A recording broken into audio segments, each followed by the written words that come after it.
আসসালামু আলাইকুম। আজকে আমি আলু দিয়ে গরুর মাংসের ঝোল করব। প্রথমে আমি কড়াইতে তেল দিয়ে দিয়েছি। তেলটা গরম হয়ে আসলে পেঁয়াজ কুচি দিয়ে দিলাম, দিয়ে একটু নেড়েচেড়ে ভেজে নিচ্ছি। কিছুক্ষণ ভাজার পরে এখন আমি আদা রসুন এবং পেঁয়াজ বাটা দিয়ে দিলাম, দিয়ে একটু নেড়েচেড়ে কষিয়ে নিচ্ছি। একটু কষানো হয়ে গেলে এখন আমি মশলা দিয়ে দিব। হলুদের গুঁড়া, মরিচের গুঁড়া, ধনিয়া গুঁড়া, স্বাদ মতো লবণ দিয়ে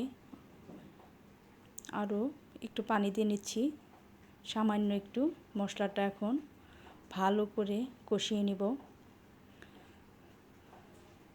ভালো করে নেড়েচেড়ে অনেকটা সময় নিয়ে মশলাটা আগে ভালো করে কষাতে হবে। এখন আমি গরম মশলাগুলো দিয়ে দিলাম। এলাচ, দারচিনি, লবঙ্গ, কালো এলাচ দিয়ে ভালো করে আরও কিছুক্ষণ কষিয়ে নিয়েছি। এখন আমি ধুয়ে রাখা পানি ঝরিয়ে গরুর মাংসটা দিয়ে দিলাম, দিয়ে একটু নেড়েচেড়ে দিচ্ছি।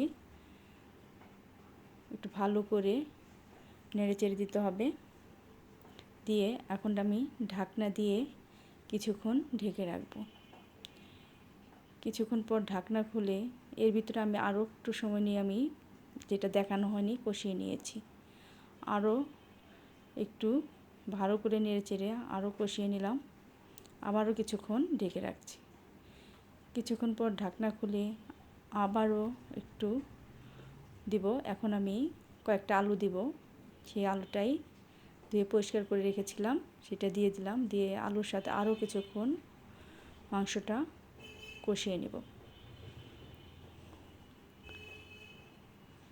ভালো করে নেড়েচেড়ে কষিয়ে নিতে হবে। আবার কিছুক্ষণ ঢেকে রেখেছিলাম। এখন কষানো হয়ে গেছে।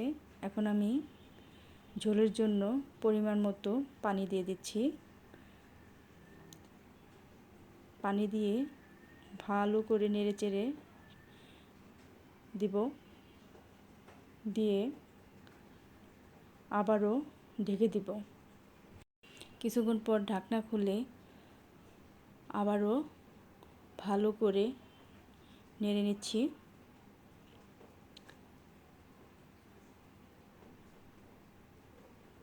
নাড়াচাড়া হয়ে গেলে আবারও কিছুক্ষণ ঢেকে রাখবো। ঢাকনা খুললে এখন আমি গরম মশলা এবং জিরার গুঁড়া দিয়ে দিব, দিয়ে আবারও একটু নেড়েচেড়ে ভালো করে মিশিয়ে নিব। প্রায় হয়ে গেছে, আর একটু ভালো করে মিশিয়ে নিচ্ছি।